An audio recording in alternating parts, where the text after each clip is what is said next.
Hello, this is Princy. Welcome to Tales of terror.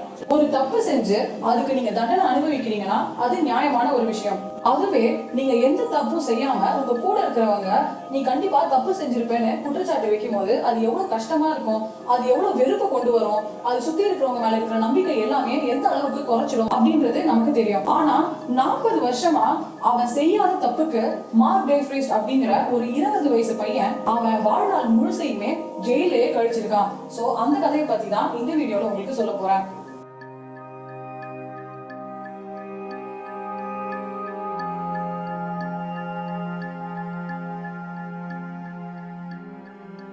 Mark DeFriest அப்படின்றவன் August 18, 1960ல வாழ்றான். அவருக்கு ஒரு அப்பாவும் ஒரு ஸ்டெப் மாமும் இருக்காங்க. அவங்க அப்பா செகண்ட் வேர்ல்ட் வார்ல OSSக்கு வேலை பார்த்திருக்காரு. சோ அதனால அவருக்கு நிறைய வெப்பன்ஸோட லிங்கும் இருக்கு. சின்ன வயசுல இருந்தே மார்க் டேஃப்ரீஸ்டும் அவங்க அப்பாவுக்கும் செம க்ளோஸ் பாண்டிங் இருந்திருக்கு. அது மட்டும் இல்லாம அவரு வெப்பன்ஸ் எப்படி உருவாக்குறது, எப்படி டிஃபென்ஸ் டெக்னிக், ஒரு இடத்துல இருந்து எப்படி தப்பிக்கணும், அந்த மாதிரியான நிறைய விஷயங்கள் சின்ன வயசுல இருந்தே சொல்லி தராரு. மார்க் டேஃப்ரீஸ்ட் மத்த குழந்தைங்க மாதிரி கிடையாது. அவங்க அப்பாவோட லேப்ல சின்ன வயசுல இருந்தே வெப்பன் செய்யறது, நிறைய இன்வென்ஷன் பண்றது, கெமிக்கல்ஸோட விளையாடுறது, இந்த மாதிரி சின்ன வயசுல இருந்து இதையே அவன் ஒரு வேலையா வச்சுட்டு இருந்தான். ஸ்கூல்லயும் அவனுக்கு சுத்தமா கான்சென்ட்ரேஷனே கிடையாது. எப்பவுமே அவங்க அப்பாவோட லேபுக்கு போய் இது பண்ணணும் அதை பண்ணணும் அப்படின்றதே அவன் முழு நேர வேலையா அவன் யோசிச்சுட்டு இருந்தான். இதனாலேயே மார்க்குக்கு சின்ன வயசுல இருந்து நிறைய பிஹேவியரல் சேஞ்சஸ் இருந்துச்சு. நிறைய பேர் இவன் ஒரு சாவெண்ட் அப்படின்னு சொல்றாங்க. சாவெண்ட்னா சின்ன வயசுலயே அதிகமான IQ இருக்கும். அது மட்டும் இல்லாம அவங்க ஆட்டிசம் கிட்ட இருப்பாங்க. ஆட்டிசம் ஒரு சைக்கலாஜிக்கல் டிசார்டர். அவன் அதிகமா யார்கிட்டயுமே சோஷியலைஸ் பண்ணதும் கிடையாது. அவங்க அப்பாவோட பிரின்ஸ்டன் லேப்ல தான் எப்பவுமே உட்கார்ந்து இருப்பான். அதனாலேயே அவங்க அப்பாவும் ஸ்டெப் மாமும் அவனை ஒரு ஸ்ட்ரிக்டான ஒரு பாய்ஸ் ஸ்கூல்ல ஜாயின் பண்றாங்க. ஆனா மார்க்குக்கு அது சுத்தமா பிடிக்கல.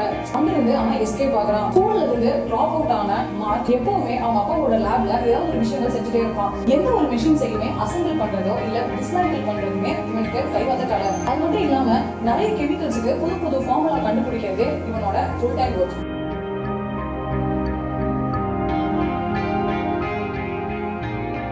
அவனுக்கு 19 வயசு இருக்கும்போது அவனோட லைஃப்ல ஒரு பெரிய இடி வந்து விழுது. அவங்க அப்பா இறந்து போயிடுறாரு. சின்ன வயசுல இருந்தே அவங்க ஸ்டெப் மாமுக்கும் அவனை சுத்தமா பிடிக்காது. எப்படியாவது அவனை வீட்டுல இருந்து துரத்தணும்னு நினைப்பாங்க. ஒரு தடவை அவங்க லேப்ல அவன் ஒரு வெப்பன் செஞ்சுட்டு இருந்தான். அதை பார்த்து போலீஸுக்கு உடனே அவங்க இன்ஃபார்ம் பண்ணிடுறாங்க. போலீஸும் இவனை பிடிக்கிறதுக்கு வீட்டுக்கு வராங்க. எதுக்காக போலீஸ் துரத்துறாங்கன்னு தெரியாம இவன் ஓட ஆரம்பிக்கிறான். ஓடுனதுக்காகவே போலீஸ் அவனை பிடிச்சு நிறைய கேசஸ்ல அவனை சார்ஜ் பண்றாங்க.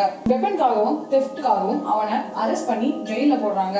ஒரு தடவை ஜெயில இருந்த எல்லா பிரிசனர்ஸுக்குமே பைபிள் கிளாஸ் நடந்துட்டு இருந்துச்சு. முடிஞ்சதுக்கு அப்புறம் வெளியே கூட்டிட்டு வந்த ஆளுங்க அங்க இருந்த வயர் ஃபென்ஸ் கிட்ட ஓடி போய் தப்பிக்க நினைச்சிருக்காங்க. ஆனா நிறைய பேர் அதுல தாண்ட முடியாம இறங்கி கீழே விழுந்து மாட்டிக்கிறாங்க.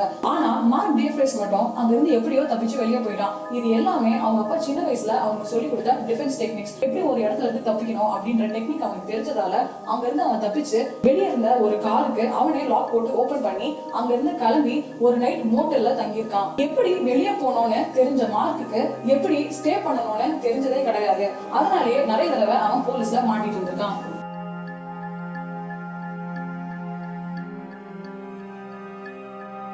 போலீஸ் அவனை எப்படியும் அரெஸ்ட் பண்ணி இந்த தடவை அவன் மேல 6 சார்ஜஸ் மேல கேஸ் போடுறாங்க. இந்த தடவை அவனை இன்னும் கொஞ்சம் அட்வான்ஸ்டான ஒரு டிபார்ட்மெண்ட்ல போடுறாங்க. அங்க 14 மோசமான பிரிசனர்ஸ் கூட இருக்காங்க. அந்த 14 பேரும் அவனை பயங்கரமா அடிச்சு செக்ஷுவலாவே ரொம்ப அதிகமா டார்ச்சர் பண்றாங்க. இதுல எல்லாத்துலயுமே வெறுப்பான மார்க் அவன் கையை அறுத்துக்கிட்டு ஜெயில் கம்பியில அவன் தலையை இடிச்சுக்கிட்டு ஃபுல்லா ரத்த காயங்களோட அவனை துன்புறுத்திக்கிட்டான்.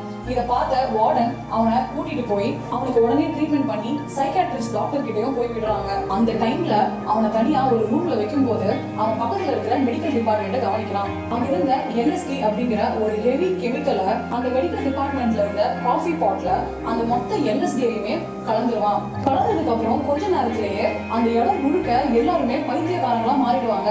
ஏன்னா அந்த ட்ரக்கோட போதை தாங்க முடியாம எல்லாருமே ஒரு இடத்துல கத்திக்கிட்டே சுத்த ஆரம்பிச்சிருவாங்க. அங்க இருக்கிற நிறைய ஃபீமேல் சைக்காட்ரிஸ்டும் இஷ்டத்துக்கு டான்ஸ் ஆட ஆரம்பிச்சிருவாங்க.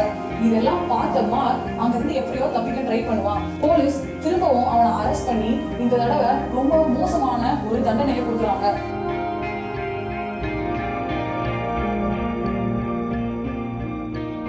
அவனை பயங்கரமா அடிச்சு இன்டர்னல் ப்ளீடிங் ஆகுற வரைக்குமே துன்புறுத்தி அவனை செல்ல போட்டு அடைச்சிருவாங்க. இப்படியே நாட்கள் கடந்து போயிட்டு இருக்கு. ஒரு நாள் பிரிசனர் கார்ட் அவன் கிட்ட வந்து ஆர்ட் அண்ட் கிராஃப்ட் கிளாஸுக்கு கூட்டிட்டு போறதுக்காக வரான்.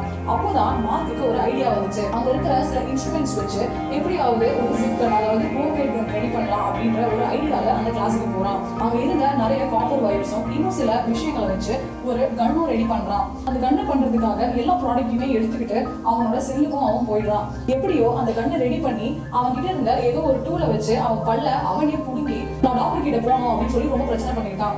அவனையும் செல்ல இருந்து வெளியே கொண்டு வராங்க. வெளியே கொண்டு வந்த உடனே டாக்டர் என்ன சொன்னாருன்னா, இவன் அவனே தான் பல்ல புடுங்கிருக்கான், வேற எந்த விஷயமும் இல்ல அப்படின்னு சொல்லி ரிப்போர்ட்டும் எழுதினாரு. அந்த டைம்ல அந்த கண்ணை வெளியே எடுத்து எல்லாரையுமே பயம் கொடுத்த ஆரம்பிச்சிருக்கான்.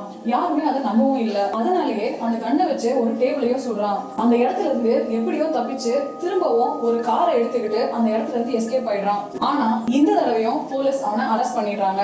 அரெஸ்ட் பண்ணதுக்கு அப்புறம் நிறைய டாக்டர்ஸ் கிட்ட கவுன்சிலிங் கேக்குறாங்க. இவனை என்னதான் பண்றது, என்ன பண்ணாலுமே அவன் தப்பிச்சிடலாம், இவனோட மென்டல் டிசபிலிட்டிக்கு என்னதான் சார்ஜஸ் போடலாம் அப்படின்னு கேக்குறாங்க. நிறைய சைக்காட்ரிஸ்ட் இவன் மென்டலா நார்மலா இல்ல, சைக்கலாஜிக்கலா இவனுக்கு இஷ்யூஸ் இருக்கு, அதனாலதான் இப்படி பண்றான் அப்படின்னு சொல்றாங்க. ஆனா சில சைக்காட்ரிஸ்ட் இவன் பிரிட்டன் பண்றான், இவன் வந்துட்டு அந்த மாதிரி நடிக்கிறான், இவன் நார்மலா தான் இருக்கான் அப்படின்னு சொல்றாங்க.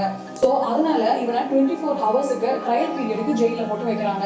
அந்த 24 ஹவர்ஸ் ட்ரையல்லையும் அவன் தனியா இருப்பான், யார்கிட்டயுமே அவன் பேசவும் கூடாது. இந்த டைம்ல அவனோட பிஹேவியர்ல ஏதாவது ஒரு சேஞ்ச் வந்ததுன்னா கண்டிப்பா இவனுக்கு மென்டலி இல் அப்படின்னு இவனுக்கு சார்ஜஸ் கம்மி பண்ணலாம் அப்படின்னு சொல்லி பிளான் பண்றாங்க. ஆனா இவன் அங்கேயும் இன்னும் கொஞ்சம் advanced form of gun ready பண்றான். இந்த தடவை அவன் டூத் பேஸ்ட் வச்சு ஒரு கன் ரெடி பண்றான். இந்த தடவை அதை வச்சு நிறைய கார்ட்ஸா பயம் கொடுத்துறான். இந்த தடவை இன்டென்ஷனா இல்லைனாலும் அவன் அதை சுட்டு காட்டணும் அப்படின்றதுக்காக செவத்துல சுடுவான். ஆனா அது ஒரு கார்டு பக்கத்திலேயே போய் அதை சுட்டதால அவனுக்கு அட்டெம்ப்டட் மர்டர் அப்படின்ற கேஸும் இந்த தடவை சார்ஜ் பண்ணுவாங்க.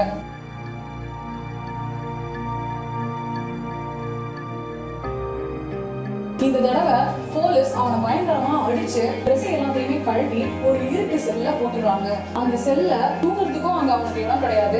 சாப்பாடும் ஒரு வேளை இல்லைன்னா 2 வேளை தான் கொடுப்பாங்க. சாப்பிடுறதுக்கு பிளேட்டும் கிடையாது, அவன் கையிலேயே தான் அதை எடுத்து சாப்பிடணும். அது மட்டும் இல்லாம நிறைய தடவை அவங்க முந்திருக்கிற பாத்ரூம் தண்ணியையும் ஸ்டாப் பண்ணிடுவாங்க. ஸோ அவன் அந்த நாட்டத்திலையும் புழுக்கத்திலையும் அந்த ரூம்ல ரொம்ப நாளாவே கஷ்டப்பட்டுட்டு இருந்தான். இப்படியே 14 நாளா அந்த செல்லையே ரொம்பவே கஷ்டத்தையும் டார்ச்சரையும் அனுபவிச்சிருக்கான். 14 நாளுக்கு அப்புறம் அங்க ஒரு பிரிசன் சூப்பர்வைசர் வராரு.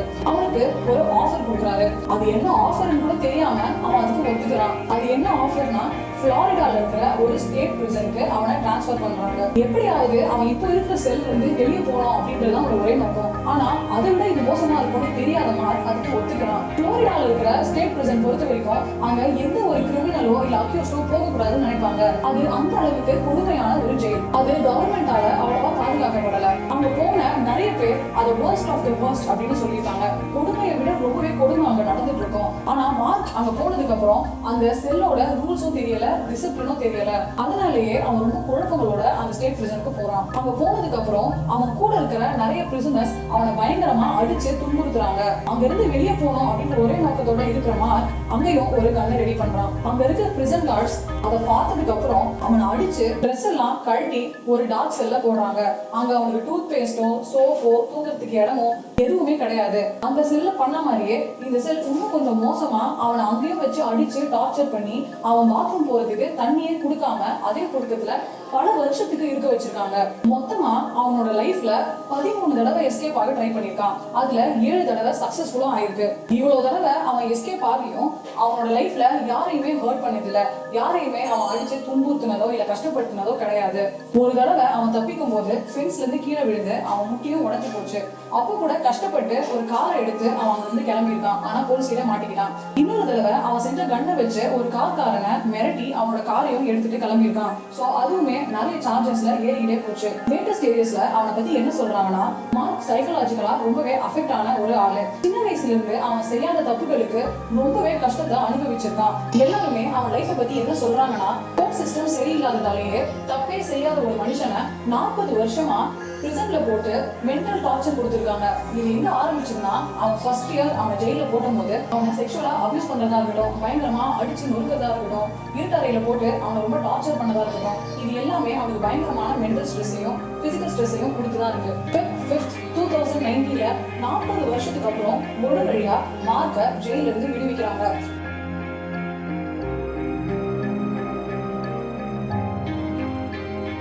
விடுவிச்சதுக்கு அப்புறம் ஒரு வருஷம் அவன் சைக்காட்ரிக் வார்டில் தான் இருக்கணும். அவன் மென்டல் ஹெல்த் கம்ப்ளீட்டா செட் ஆன பிறகுதான் அவன் பிரிசன்ல இருந்து கம்ப்ளீட்டா வெளியே போக முடியும் அப்படின்னு ஆணையிடுறாங்க. அதே மாதிரி அவனும் பல டெஸ்ட்களை மேற்கொள்றான். ஆனா அவனுக்கு நடந்த கொடுமைகளாலேயே அவனுக்கு பைபோலார் மேனியா அப்படின்ற கொடூரமான ஒரு பிசியோலாஜிக்கல் டிசார்டரும் வந்துச்சு. அதனால ஃபோர்ஸ் பண்ணி திரும்பவும் அவன் ஜெயிலையே போடப்படுறான். மார்க்கோட லைஃப் ஸ்டோரியா கேப்ரியல் லண்டன் அப்படின்றவரு the mind of the Mark DeFriest அப்படின்னு ஒரு மூவியே எடுத்திருக்காரு.